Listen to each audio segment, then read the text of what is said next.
welcome everybody to the second annual virtual AGM for RTO9. It's my sincere hope that we don't repeat this next year and that we can get together in the spirit of hospitality that we've always met in. Before we begin, I'd like to take just a moment to acknowledge the land in which we live and work in. It's the traditional territories of the Wendat, the Anishinaabe and Haudenosaunee peoples, and we're directly adjacent in some of our areas to Mohawk communities in Tyendinaga and Akwesasne. So we honor the stewardship of this magnificent area that we live and work in, and we're very, very fortunate to be able to call such a unique region home. And so thank you to those peoples and to their continued partnership with us. Landon, is that presentation up? Give me 30 more seconds. My apologies. My computer No. This moment to update my PowerPoint application. No worry. Give us a joke, Sean. I believe we were promised a dance, actually. That's later in the show. Okay. Later in the show. That's right. All right. I'm about to save you anyway. I've got it right here. Thanks, Landon.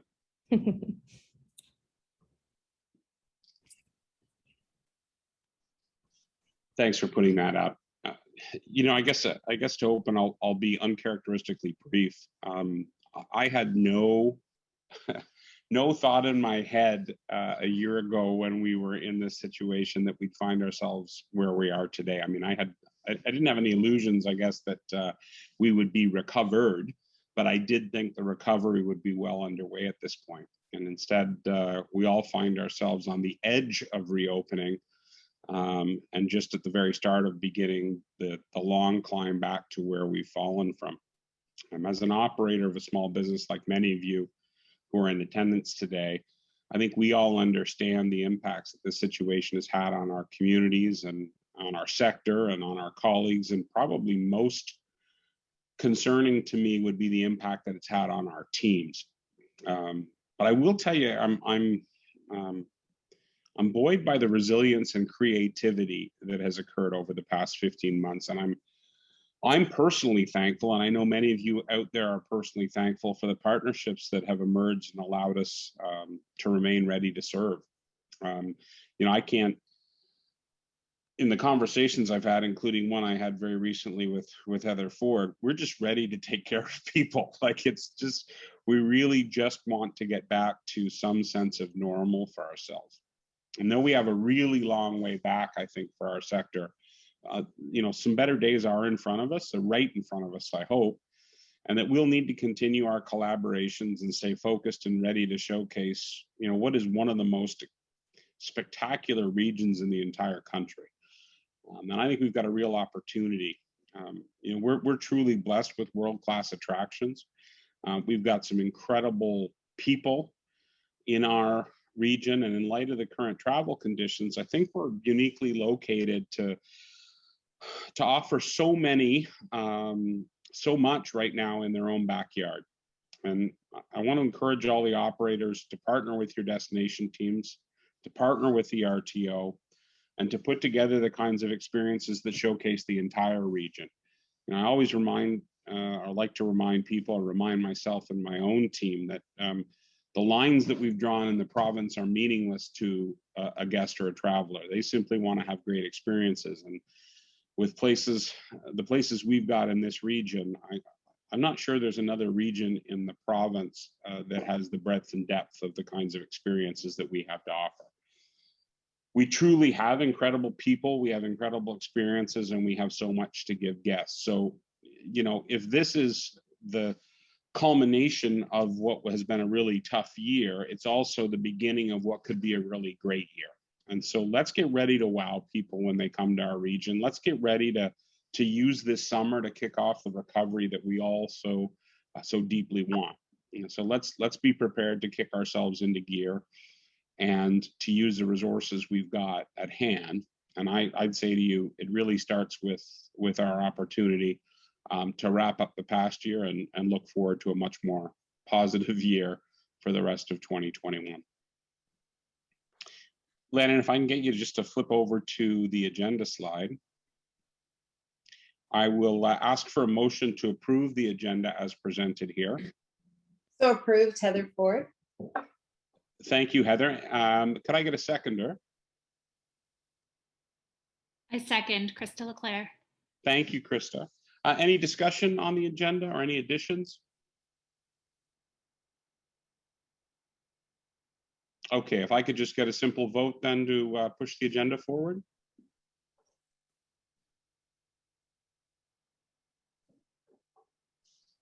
You'll note, folks, that there has been a little box pop up on your screen. That will happen with each of the motions. And if you just as quickly as possible vote yay or nay to those, that would be much appreciated. Landon, can I assume that that has been carried? I'm just double checking that it's everyone who's eligible to vote. Give me 30 more seconds. Thank you.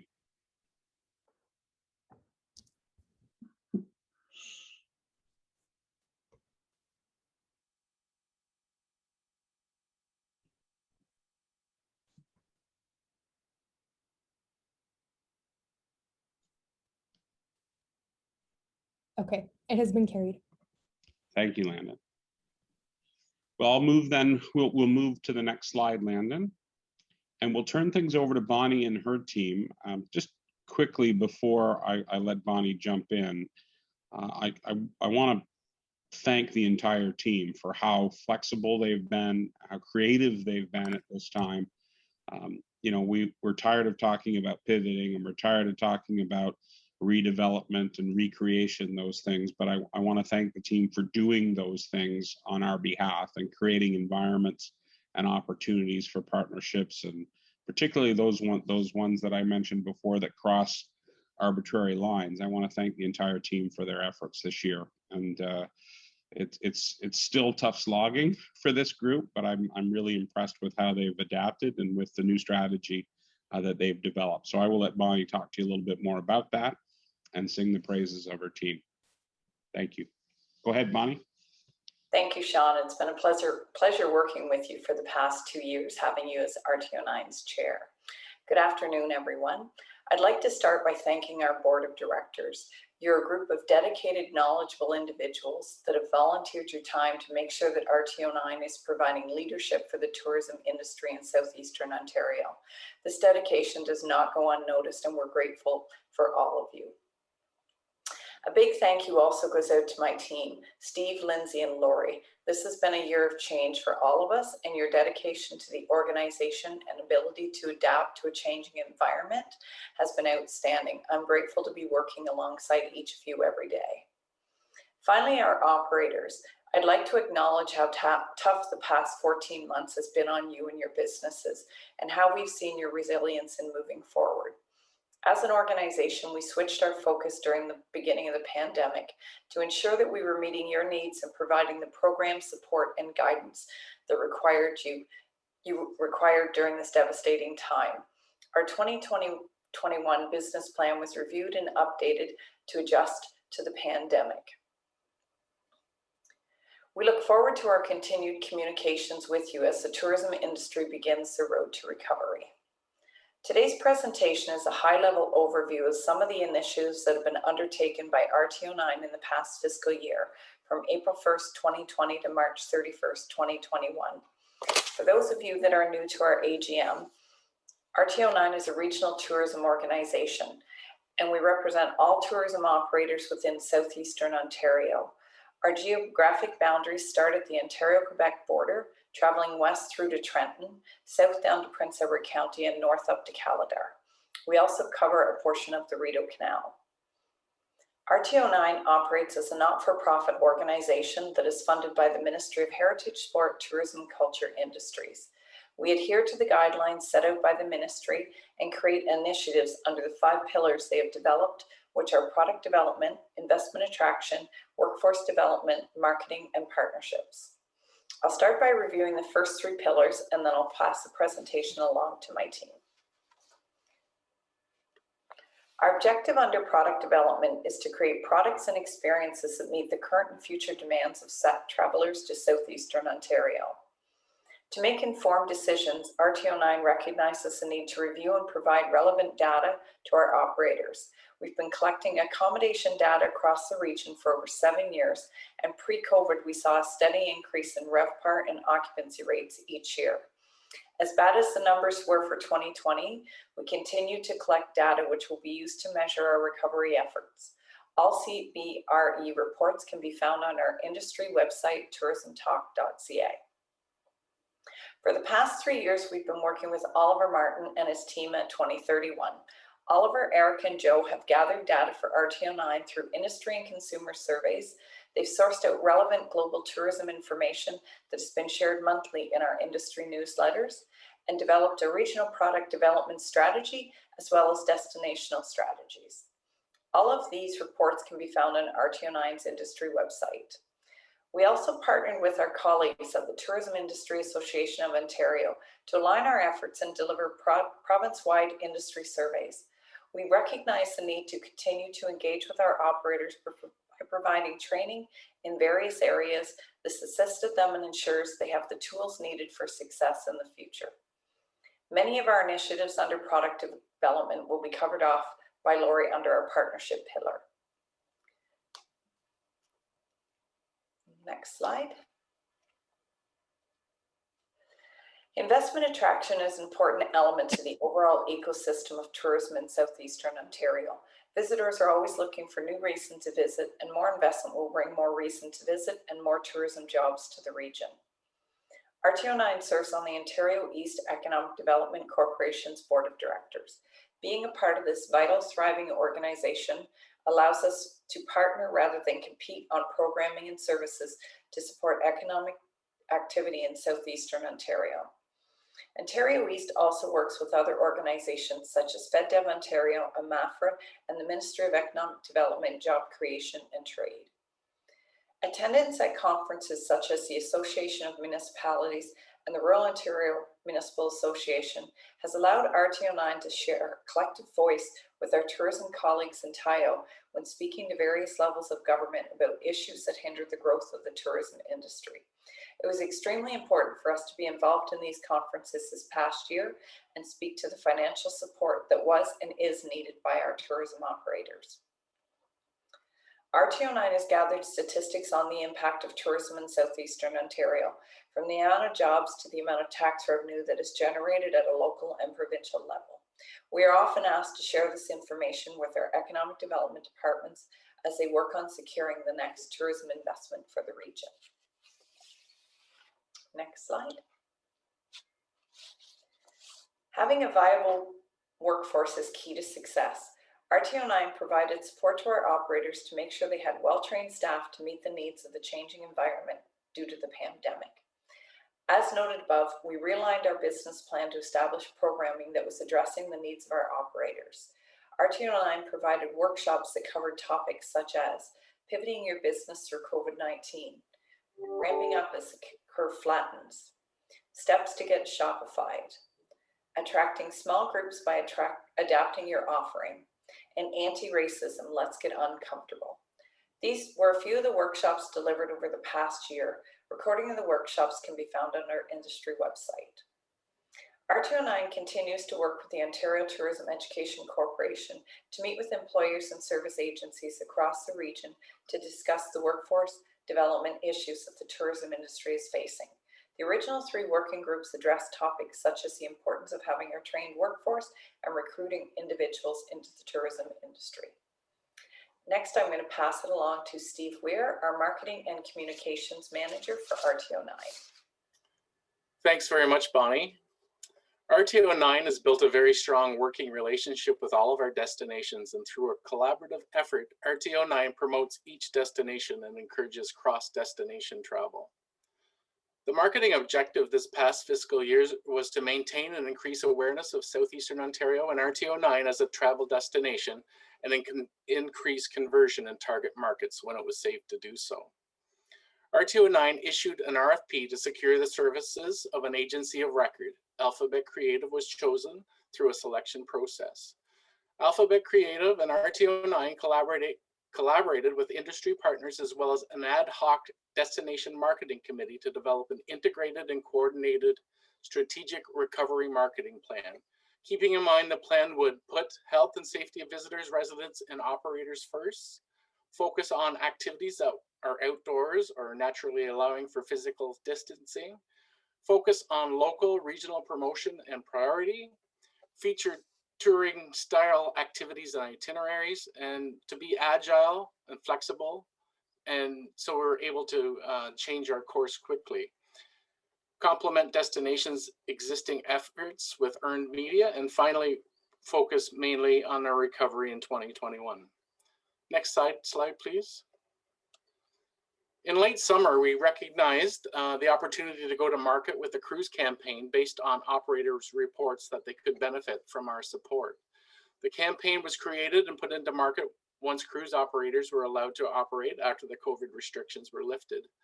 We ensured that messaging was COVID friendly to ensure consumers knew the cruise experience was safe and available with reduced capacity and safety measures in place. This campaign generated awareness of the variety of St. Lawrence and Thousand Islands cruise experiences with new COVID-19 conscious messaging. Our secondary objective was to generate calls and website visits to operators. The campaign performed very well, and with most channels producing click-through rates well above our benchmark, and paid search generated incredibly high conversion rates in total for both English and French. Ad units generated over 4.5 million impressions, 34,000 clicks, and approximately 7,500 partner referrals. Next slide, please.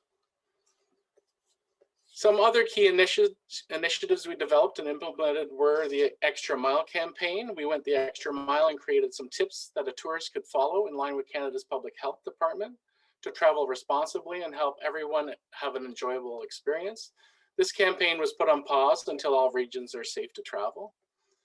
A local series campaign was developed, and we encouraged locals to tell us what places in southeastern Ontario were well worth a visit.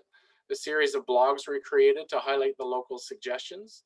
These blogs were developed for each destination and live on our consumer-facing website. We also invited a handful of locals to share a day in the life with us through Instagram stories.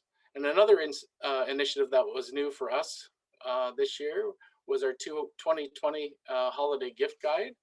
We compiled a hand-picked collection of unique and locally made gifts from its shops and artisans around the area. And these holiday gifts were a great way to support the local love movement that spread across the country this year. Following the devastation of the pandemic, we highlighted local artisans and makers who had been hard hit through COVID-19 and encouraged people to consider supporting made in Canada products and shopping locally during 2020 holiday season. With all these initiatives, our objectives were clear. We wanted to create awareness, create engagement, and create conversion to drive qualified traffic to destinations and operators' website. RTO9 engaged the services of BD Tartan, an integrated communications agency that specialized in multi-channel PR campaigns. And BD Tartan and Alphabet Creative worked hand in hand with RTO9 to broadcast Southeastern Ontario messages to garner media storylines for a broader consumer reach. With the engagement of the media for earned media stories, story pitches were customized for each destination and with regional approach resulting in a total of 585 mentions in various mediums, 62 print pieces, 134 mentions on TV, 384 stories online, inclusion in 3 newsletters, 2 radio callouts with a total media impressions of over 254 million. Some of the story highlights included Zoomer Magazine, Elle Canada, the Globe and Mail, Marilyn Dennis Show, I went to Wendy's Country Market, Canada Go Travel, the Ottawa Business Journal, just to name a few. At this point, I'd like to pass it over to Lindsay Medeiros, RTO9's digital media specialist, to take you through the next few slides. Lindsay?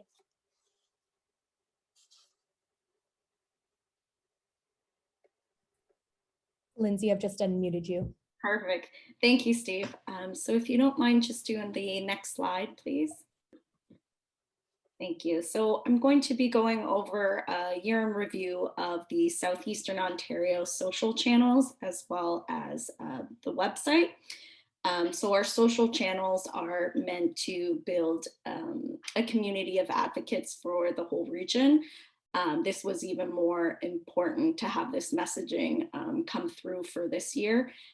And when it was safe to do so, encourage locals that reside within Southeastern Ontario to maybe explore other destinations closer to their backyard. We also use our social channels to help promote our blog content. So a measurement of success from these social channels is that we're getting increase in social traffic on our website. Despite the setbacks that COVID had on our year, we were still able to increase our reach on our channels by 25% year over year. For our website, we create tons of content within our website, and which creates awareness of the destination as well as our operators. And we're able to measure the success of our content through operator website referrals and destination website referrals. In this, we had an increase of 53% in our website visits. And next slide, please.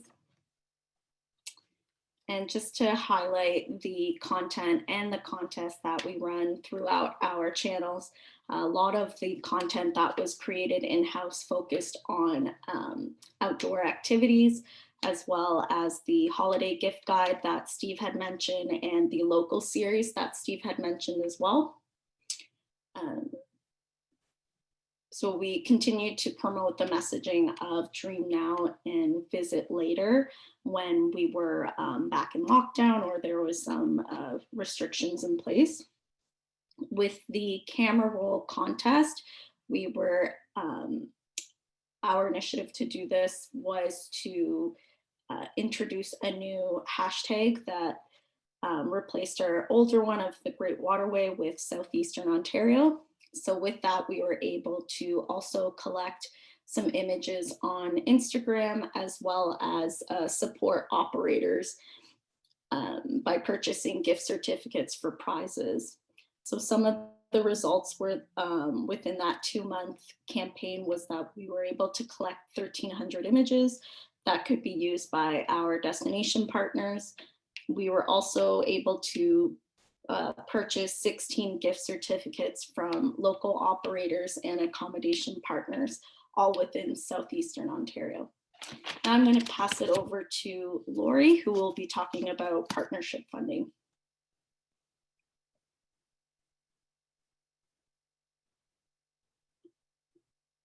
I'm just unmuting you, Lori. You're gonna have to start over.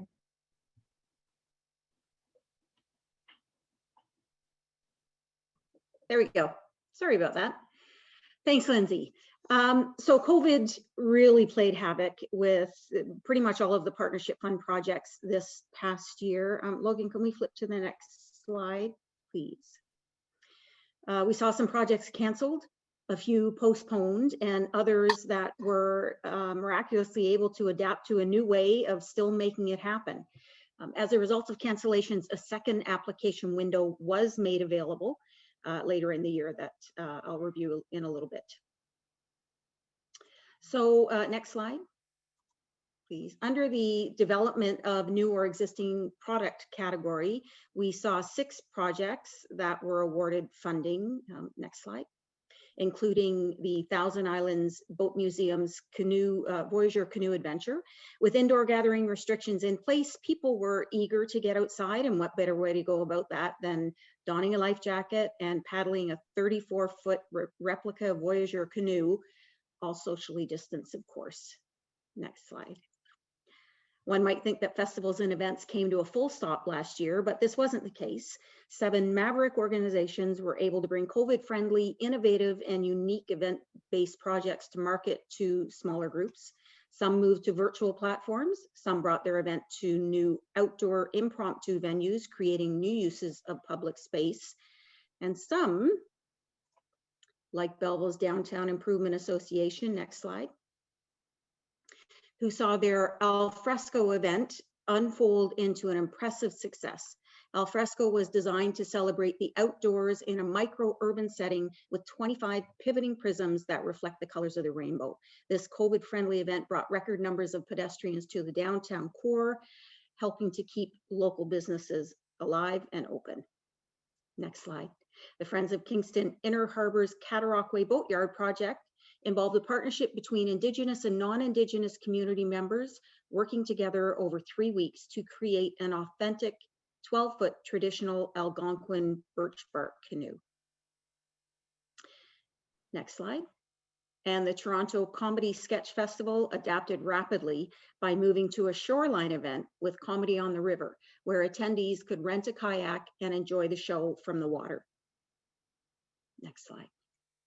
3 partnerships were awarded funding under the travel media category, with efforts shifting from in-person travel show attendance to online efforts to keep destinations in the minds of potential visitors for the future.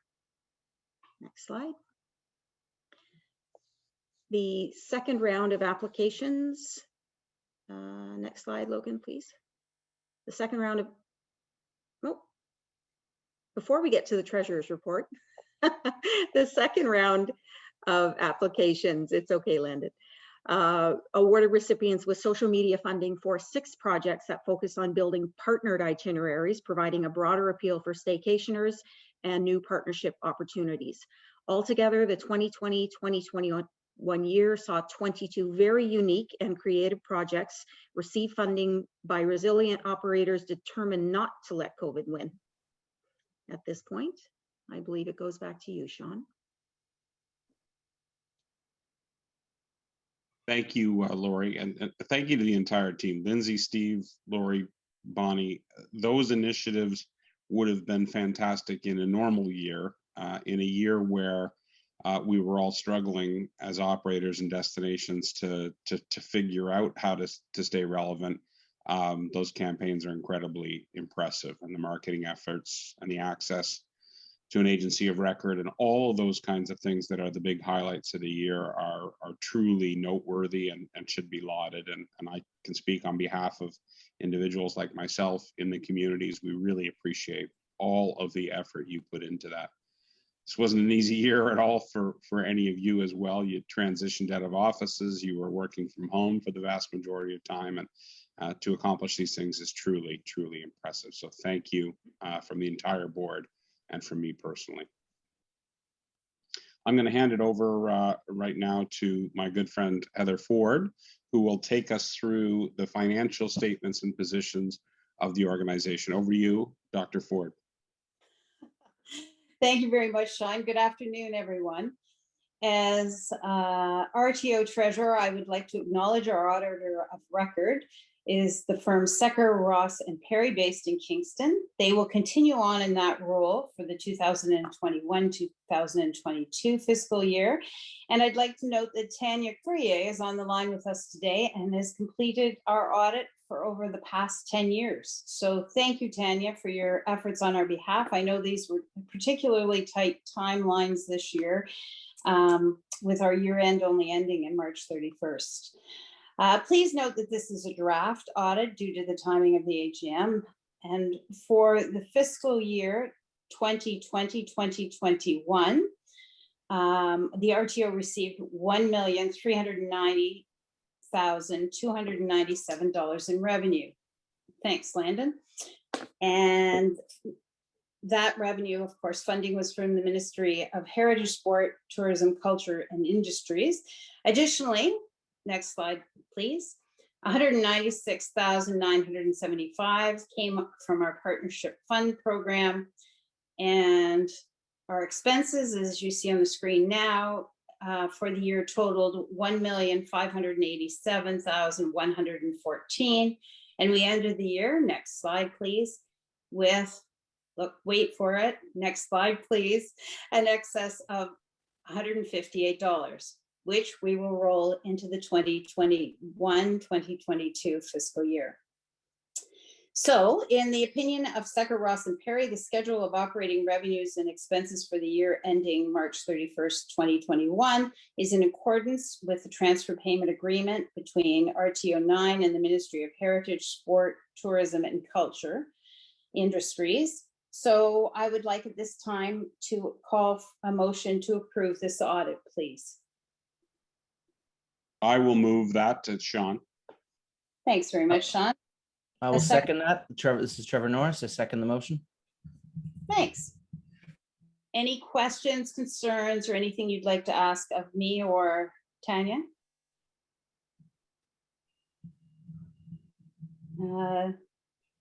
Hearing none, I guess, Sean, you can call for a vote, please. Yes, could we call for a vote then on the motion?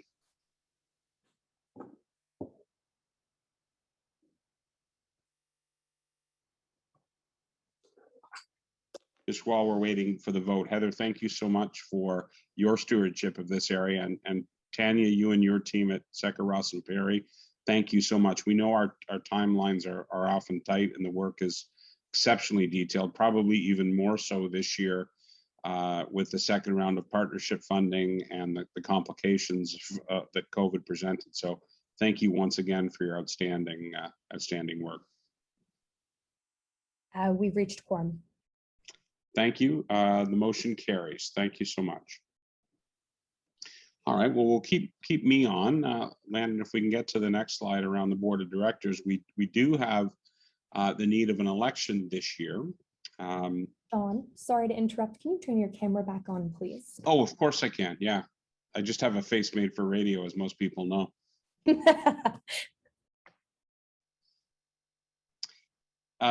If we can flip to the next slide, Landon. As Bonnie already said, I do want to thank this group of volunteers and recognizing how flexible you've been with your time online and for special calls and follow-ups on those kinds of things. It's so appreciated to have such a great group of people working in the interest of their colleagues and their destination. So thank you on behalf of your chair, and thank you on behalf of the staff for the excellent work that you've put in. There's a couple of people on this particular list I want to just take a second and recognize as they're retiring from our board. First of all, Catherine Christensen.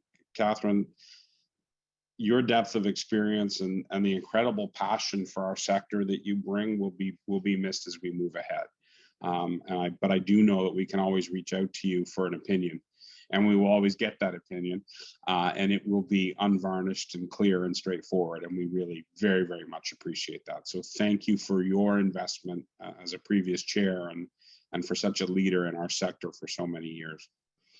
And Melissa Epen, you're leaving us, certainly leaving a vacancy with creativity and a different perspective. Your style of business, your attraction, was something that we need more and more representation for down the road. So we thank you so much, and we wish you great success as you attempt to reinvent and grow your business back to the level that it had achieved. I mean, it was so successful, you were open to second location. And I know a little bit about opening or expanding your business during COVID. So I wish you all the success in the world as you go forward. I also want to make sure that we thank our new advisor to the board, somebody who joined us midstream in Louise Lauzon. Louise, we so much appreciated your insights, and we look forward to the continued partnership we have with you and tapping into your experience and your knowledge. We really appreciate the contributions that you've made. Thank you. Oh, our pleasure. Now, with two retiring directors then, and some positions coming up for review, then we do have to recognize a new slate of board of directors. And what I want to first do, just to make sure we're transparent, is have you understand how we went about the process of generating applications for the 2021-2022 board election. So notice for board seats was posted on Tourism Talk on April 1st, 60 days prior to our AGM, as per our bylaws. And so the deadline to apply was May 7th, 2021. 4 seats were up for election, each for a 3-year term this time out. 1 in Land O'Lakes, 1 in Cornwall, Stormont, Dundas, Glengarry, 1 for Gananoque, and 1 seat in Kingston. 3 of those seats will be acclaimed. So it's my pleasure to welcome Rob Plumley back to to continue his tenure on the board. Rob's been a fantastic contributor and one of the more enthusiastic members when it comes to raising the flag for his region. And so, Rob, I'm delighted to see you back on the board. And then from our most eastern region, Kevin Lajoie for Cornwall SDG will continue with the board as well, which is very exciting. And Kevin, we appreciate your contribution and your perspective. It's been wonderful to work with you. The third acclaimed position is a new member to the board. And so we welcome with great enthusiasm from Gananoque, Brett Christopher from the Thousand Lions Playhouse. Brett, you and I don't know each other, but you've got a great background, and I'm delighted to have somebody from the culture side of things and with such a terrific attraction that has done so many creative things recently. We're delighted to have you on the board. Your experience will be incredible to add to our team. So thank you to those 3. That leaves us with the Kingston seat, where we have 2 candidates who've put their names forward. And I first want to say thank you so much to both of these ladies for putting their names forward and volunteering to be part of the board. First off is Kelly Brintnell. Kelly, for those of you who don't know her, is the industry and community liaison with the Ontario, with OTEC, with the Training and Education Council. And we have Megan Knott, who would be returning to the board if so elected, who's the executive director at Tourism Kingston. So we will proceed with a vote. In a moment, you'll have a pop-up window appear for those businesses that are eligible to elect that position. And you'll be asked to make a choice between those 2 candidates, between Kelly and Megan. And then we'll take a few moments. It will take a few moments for Landon to tally those votes. And in the interim, I will hum show tunes. So Landon, if you could initiate the vote for the Kingston seat. I am launching it now. And before you get into show tunes, I'm just going to offer a friendly reminder. Please don't vote if you are not eligible. It'll keep it a little bit quicker for everybody. Yes, correct. So we're looking for businesses from Kingston who are eligible to vote, please. All right, everyone. Well, thank you for voting and voting a second time. Much appreciated. I'm pleased to announce that Megan Knott will be rejoining the board. Thank you, Megan. And Kelly, thank you so much for coming forward. We now have somebody waiting in the wings when a spot opens up for Kingston in the not too distant future, as often happens. We'd be delighted to add your talent to the board going forward. And if there's an opportunity in particular around workforce development to bring you to the table, we will definitely do that. So thank you, everyone. I will call for a motion then to accept Megan as an addition to join Rob, Kevin, and Brett Christopher for the next 3-year term for the board of directors. Thank you, Heather, for that. And can I have a seconder? I second. Richard Allen here. Thank you, Richard Allen. Much appreciated. Any discussion? Questions, thoughts, stories, or anecdotes? Quips or quotes? All right, Landon, may we get a vote for that? Yep. This would be board members voting, please. Okay, and we've reached quorum. Thank you, Landon. And thank you so much to our returning directors, and thank you very much to the new directors who will join us. We've got lots of work ahead of us, and that work starts next Tuesday. So thank you so much. Again, I'll just say a few words before we close things off. What an incredible experience this has been for us. And we've got to take all this learning as we go forward. And I think there's great opportunity for the RTO to continue its growth. And one of the things on the agenda as we move forward is to continue to look to add unique and interesting talent to our team, and to continue the legacy of partnership that that we've really invested in the last term so aggressively. So I look forward to what our new members will bring, and I look forward to continuing the development of what the RTO does in support of our industry. Thank you to all of our industry partners out there, all the small businesses. Your resilience and creativity is amazing. And so, let's stay as positive as we can and continue to be prepared to take great care of guests. Again, we've got such a remarkable region. I can't wait to show it off to people for the first time, or for the first time again in many cases. So thank you very much. Thank you to all, and I'll call for a motion to adjourn the 2021 AGM for RTO9. Hi, Sean. Trevor Norris here. I'll table the motion to end the 2021 AGM. Terrific. We do not need a seconder for that motion, but I appreciate that you are always the person to end the meeting, Trevor. Thanks for your great work, Sean, and congratulations to the team at RTO9. Thank you so much, everybody. We'll see you all soon.